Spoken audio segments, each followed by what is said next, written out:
Es muy probable que en los últimos 2 días te hayas cruzado con una información donde hablaba de posible boicot a los Grand Slam, donde hablaba de tensión dentro del circuito, que si podría llegar o no a haber algún tipo de problema con los Grand Slams, y tú no le has dado demasiada importancia. Pues te puedo decir que la situación está empezando a tensionarse, está empezando a tomar cierta temperatura, la tensión está creciendo dentro del circuito y la situación es verdaderamente, o sea, esto es real. O sea, existe un posible boicot a los Grand Slams, algo que podría llegar a ocurrir, una huelga de tenistas en lo que respecta a los Grand Slams. Y aquí en este vídeo vamos a explicar qué es lo que ha pasado, qué podría llegar a pasar y sobre todo, Maggi, qué es lo que piden los jugadores en un momento ahora mismo de mucha tensión dentro del circuito.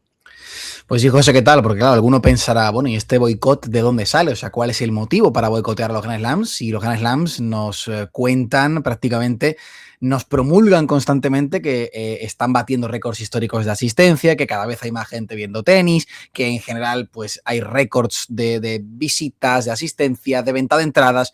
¿Cómo es que los jugadores están enfadados? ¿Y cómo es que hay descontento de los jugadores, especialmente en un Grand Slam en concreto o hacia un Grand Slam en concreto que es Roland Garros? ¿Cómo es posible? Pues porque los jugadores están viendo que, y esto es un debate muy manido y que hemos vivido sobre todo en la última década, últimos 5 o 6 años de que apareció la PTPA, pero que ahora ya no solo toca la PTPA, ahora estamos viendo cómo los jugadores, incluso los mejores jugadores del mundo, están en el vestuario hablando de esto no puede suceder. ¿Y qué no puede suceder? Que para ellos la parte del pastel que se llevan en cuanto a cuantía monetaria, en cuanto a price money, es muy pequeña, es ínfima prácticamente en comparación a lo que generan los Grand Slams, a todas las ganancias que los Grand Slams pues consiguen en base a entradas, televisiones, merchandising, todo lo que rodea a uno de estos grandes eventos. ¿Y qué pasa, José? Que los jugadores que dicen pues que sin ellos no hay show, sin ellos no hay torneo, sin ellos no hay tenis. Ellos son la fuerza principal. No piden que todo se lo lleven ellos, por supuesto, pero sí mejorar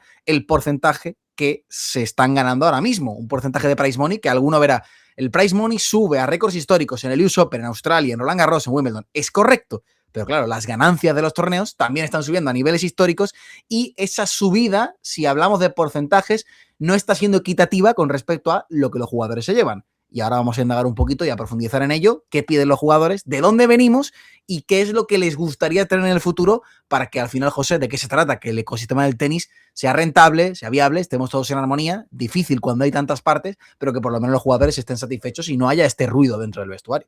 El descontento es evidente, esto viene de muy atrás y para que la gente entienda todo lo que está pasando aquí, esto lo podemos explicar de una manera muy sencilla. Aquí hay dos entes, ATP y los Grand Slams, ATP UITA, evidentemente, pero para que nos entendamos, un circuito, el normal, el que no son los Grand Slams, y los cuatro grandes.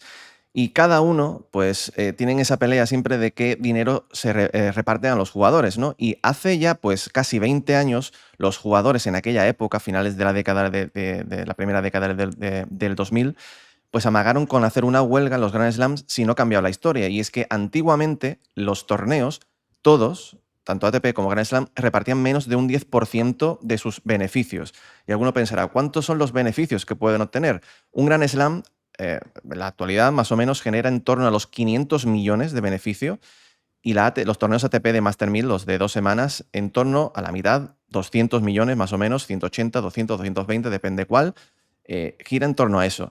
Y ahora mismo, antiguamente se daba menos de un 10%, y esto lo consideraban injusto. Y después de una amenaza de huelga que se hizo muy real, los Grand Slams y la ATP pues, prometieron a los jugadores ir mejorando estos prize money conforme fue pasando el tiempo. Como no podían subirlo de un 8 a un 18 de golpe, lo que les prometieron es una subida gradual año a año. Por eso, vosotros, cuando veis que llega un Grand Slam, se dice nuevo récord de prize money en el Roland Garros, en Wimbledon, tal, porque cada año está hablado con los jugadores, de acuerdo con los jugadores, para que se vaya subiendo.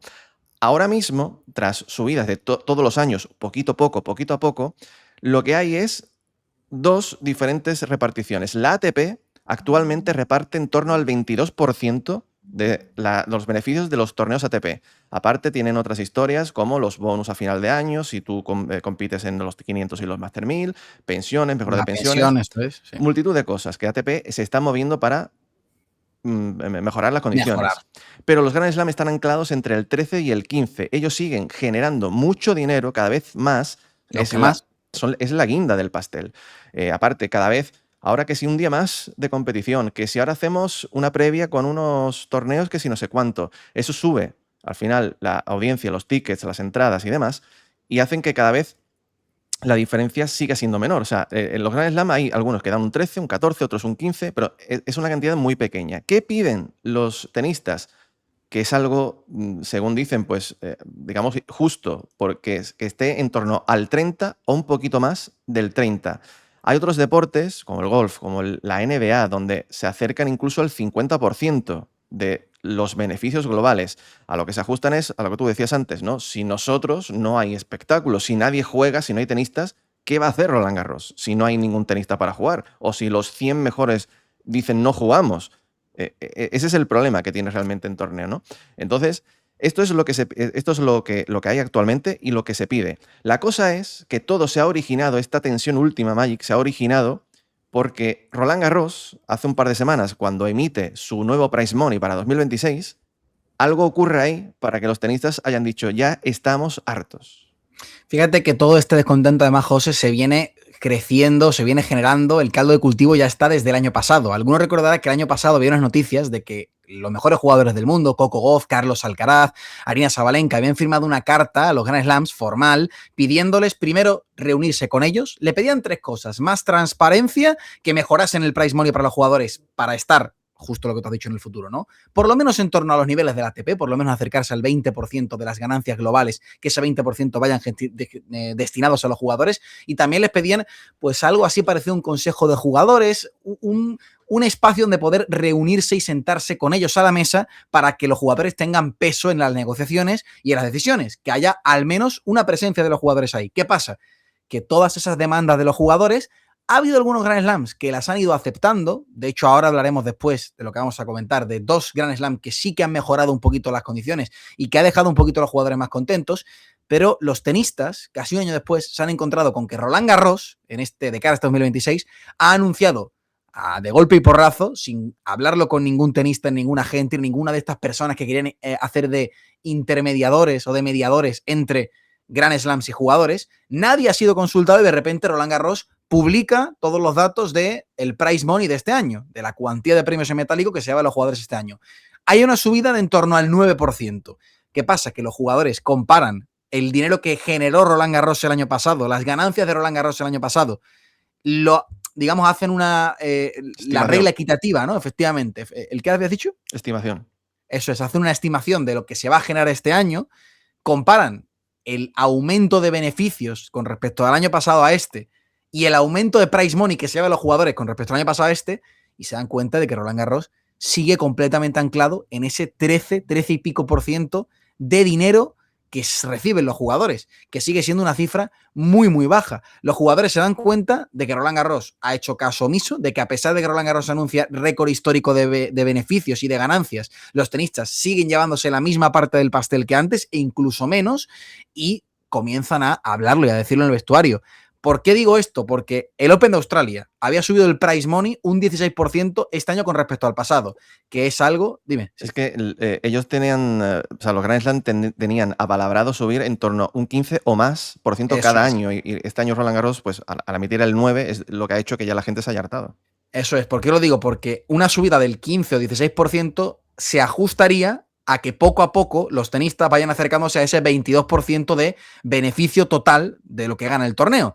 El US Open lo subió un 20% y explicó que la medida de implementar los dobles mixtos es lo que ha permitido ese torneo previo que hicieron la semana previa, que generó pues una cantidad de entradas, una cantidad de ventas televisivas.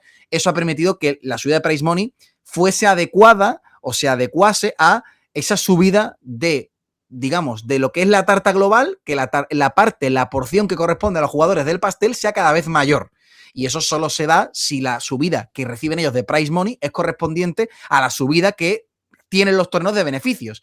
En Roland Garros no se ha cumplido. Se ha quedado un 9% muy lejos de lo que piden los jugadores, y es lo que le ha hecho pensar y decir, oye, llevamos un año avisando Y más, porque esto hay que recordar, José, que viene de lejos, que la ATP se ha puesto las pilas gracias en parte a la presión de la PTPA, a la presión de todos los jugadores, al ruido, porque hace 10 años no existía el plan de pensiones, o el plan de pensiones no llegaba a el top 200 y al top 300. Si tú estabas lesionado todo el año, antes la ATP no tenía un mecanismo que protegía una cierta cantidad de dinero, como sí tiene ahora, para que no te quedes sin ganancias. Todo esto son mejoras que han ido consiguiendo los jugadores poco a poco, haciendo ruido. Y ahora los grandes jugadores se desmarcaron de la PTPA, dijeron, no nos gusta el camino que está tomando esa asociación, no nos gusta que hayan ido a juicio con algunos de los Grand Slams, vamos por lo menos nosotros, que somos los que más generamos, los que podemos tener la voz cantante, a, bueno, empezar a hablar con ellos, con los Grand Slams, a tener reuniones, a decir, oye, nos gustaría esto, creemos que esto es adecuado. Y si no, vamos a ver qué pasa. Roland Garros parece que ha hecho caso omiso, ha dicho, a nosotros nos da igual lo que nos comentéis, y eso es lo que ha hecho José, que Sabalenka diga públicamente que quizás la única manera para que los Grand Slams, Roland Garros, atiendan las demandas y el deseo de los jugadores, sabiendo que ese dinero está ahí, ese dinero se está generando, la única manera de cortar es hacer un boicot. Su llegada a Roma es lo que ha dicho Sabalenka. Dice, va a llegar un punto donde vamos a tener que boicotear los Grand Slam si es que esa es la única manera en la que tienen de escucharnos y de luchar por nuestros derechos. El problema que hay con los 4 Grand Slams es que cada uno funciona como un ente distinto. Mientras ATP, digamos, engloba todos los torneos ATP, Australia mira por su propio beneficio, Roland Garros va por su lado, Wimbledon por su lado, US Open por su lado. ¿Qué ocurre? Que los 4 en una mesa no se han sentado con los jugadores, ni con los representantes de los jugadores, ni con el consejo, ni con nadie. Y no lo hacen, porque así tienen más poder de negociación ellos para sí mismos. Aparte, el Open de Australia maneja unos números que no tienen nada que ver con Wimbledon. Cada uno iba por su lado. De hecho, ya os acordáis, antiguamente, uno tenía un super tiebreak en el final, otro no tenía absolutamente nada, cada uno iba por su lado.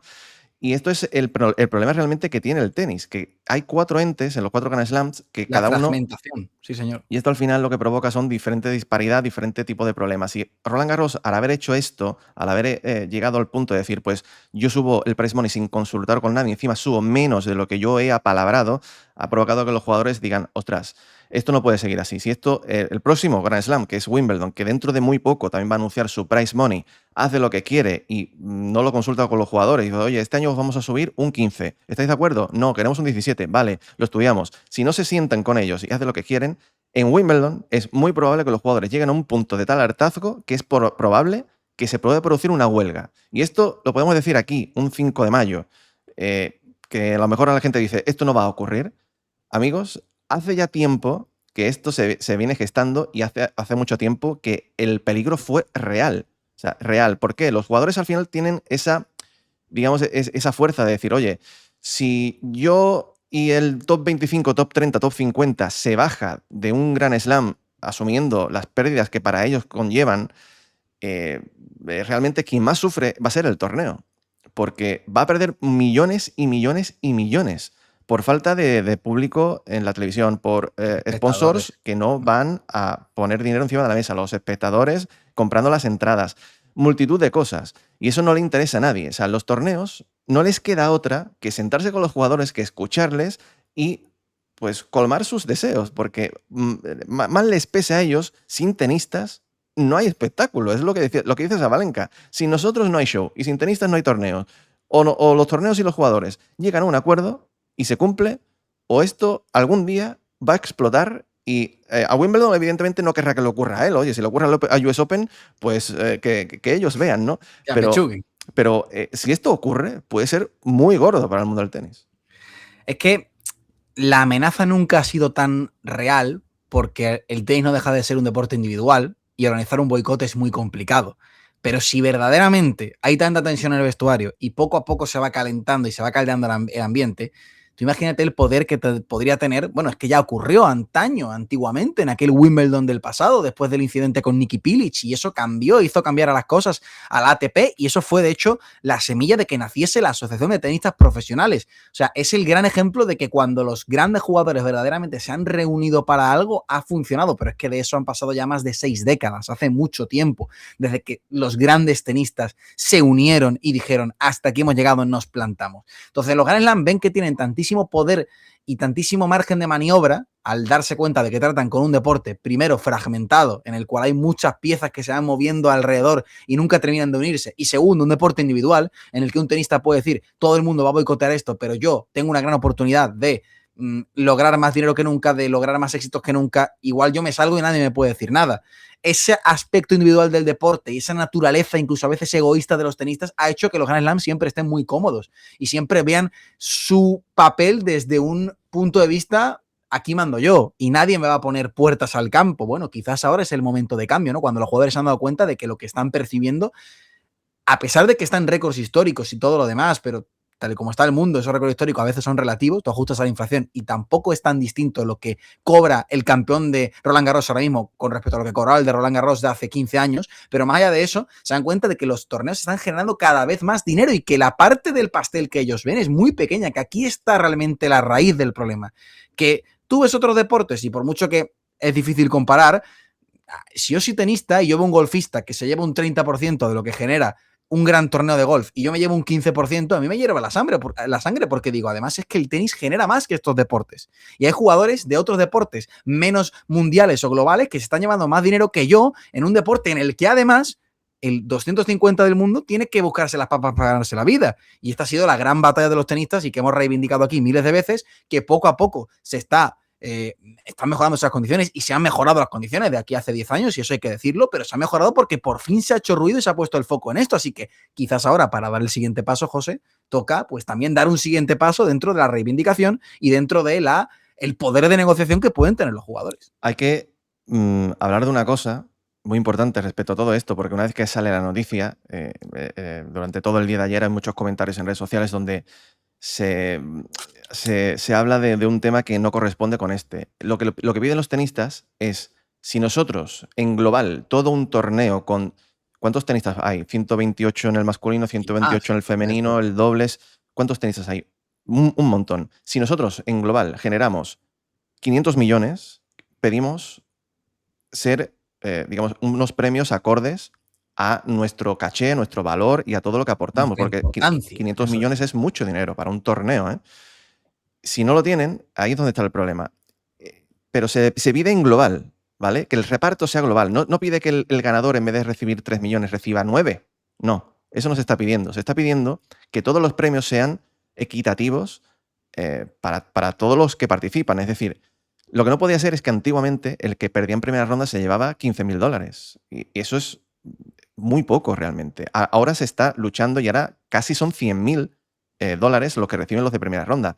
Pues a lo mejor una primera ronda, el día de mañana, si los premios fuesen equitativos y justos y se repartiese el 30 o más, el de primera ronda a lo mejor puede recibir hasta 300.000 euros por perder en primera ronda. Y jugar los 4 torneos de Grand Slam te da para digamos... Estabilidad. Sí, beneficio económico y te permite ir tranquilo toda la temporada, que hay jugadores que, como tú dices, el 200 del mundo pierde dinero. Esto es muy importante porque, como digo, en líneas generales lo que se pide es que todos los tenistas en general tengan mejores condiciones, para que más gente viva del mundo del tenis, para que el tenis en general sea más competitivo, para que el 150 del mundo tenga acceso a médicos, a fisios, a doctores, a entrenadores, para que no viajen solos, para que no tengan que comer y buscarse la vida para compartir casa entre 4 o 5 en un torneo porque no les da para vivir. Para que no ocurran ese tipo de cosas, porque aquí vemos todos los focos centrados en Jannik Sinner, en Carlos Alcaraz, en Aryna Sabalenka, que mira qué vida de rico llevo, y parece como que todo es fama, todo es maravilloso, y realmente el 95 y el 105 del mundo tienen unas condiciones que no tienen nada que ver, y ser el 90 del mundo del tenis es tremendamente complicado. Entonces, hay que separar, Magic, yo creo, porque esto es importante, que no se está pidiendo más dinero para el ganador, sino que en líneas generales todo el mundo se vea recompensado y beneficiado según en base a lo que se produce. Y te digo más, José, en un mundo ideal, si los Grand Slams son los que más dinero generan, ese dinero generado por los Grand Slams iría a las bases de la pirámide, irían a los torneos de abajo, irían desde Futures a Challengers, en un mundo ideal en el que el tenis fuese un ente mucho más organizado y mucho más cohesionado, no como ahora que cada uno hace la guerra por su cuenta, el que está en Futures sobrevive, el que está en los Challengers poco a poco empieza a ver la luz al final del túnel, pero quizás los que están abajo se mantienen, los que están arriba ya empiezan a tener cierto margen de beneficio, y cuando ya puedes jugar Grand Slams y cuando puedes jugar torneos ATP, ahí es cuando ya, oye, por lo menos puedes vivir del tenis. En un mundo ideal, aunque, o sea, evidentemente siempre los que ganan más generarán más, pero con las cantidades tan ingentes de dinero que hay, eso la parte de abajo también podría verse beneficiada y podríamos ver torneos formativos de más nivel, con mejores condiciones, con jugadores no teniendo que dejarse absolutamente todo y perder dinero semana tras semana para poder competir y por tanto con un tenis que se beneficie y que pueda tener exposición a todos los niveles y no solo los grandes torneos, ¿no? Y esto sería el mundo ideal, pero como no lo tenemos, pues hay que encontrar la manera de que los tenistas, si llegan a los Grand Slam, por lo menos, ya que son la punta de la pirámide, ya que son la guinda del pastel, pues tengan unas condiciones dignas y se puedan ganar la vida. Y yo también quiero apuntar y romper una pequeña lanza en favor de los torneos. Al final, un Grand Slam es difícil alcanzar lo que, por ejemplo, tiene la NBA, ¿no? Que es una empresa privada y tiene equipos jugadores 50-50. Es difícil porque un Grand Slam también tiene que pagar dinero a todos sus trabajadores y a todas aquellas personas que no se ven y que permiten que ese Grand Slam funcione. Trabajadores en absolutamente todos los ámbitos y todos los sentidos. Incluso mucha parte de ese dinero que los Grand Slams generan van luego después a cosas formativas y de las federaciones que tienen los Grand Slam. Y yo entiendo que eso hay que respetarlo y que eso tiene que estar ahí. Pero, aún así, creo que el dinero que se embolsa a los grandes torneos, si a los jugadores solamente le dan un 15%, o sea, estamos hablando de un 15%, señores, es que no es nada.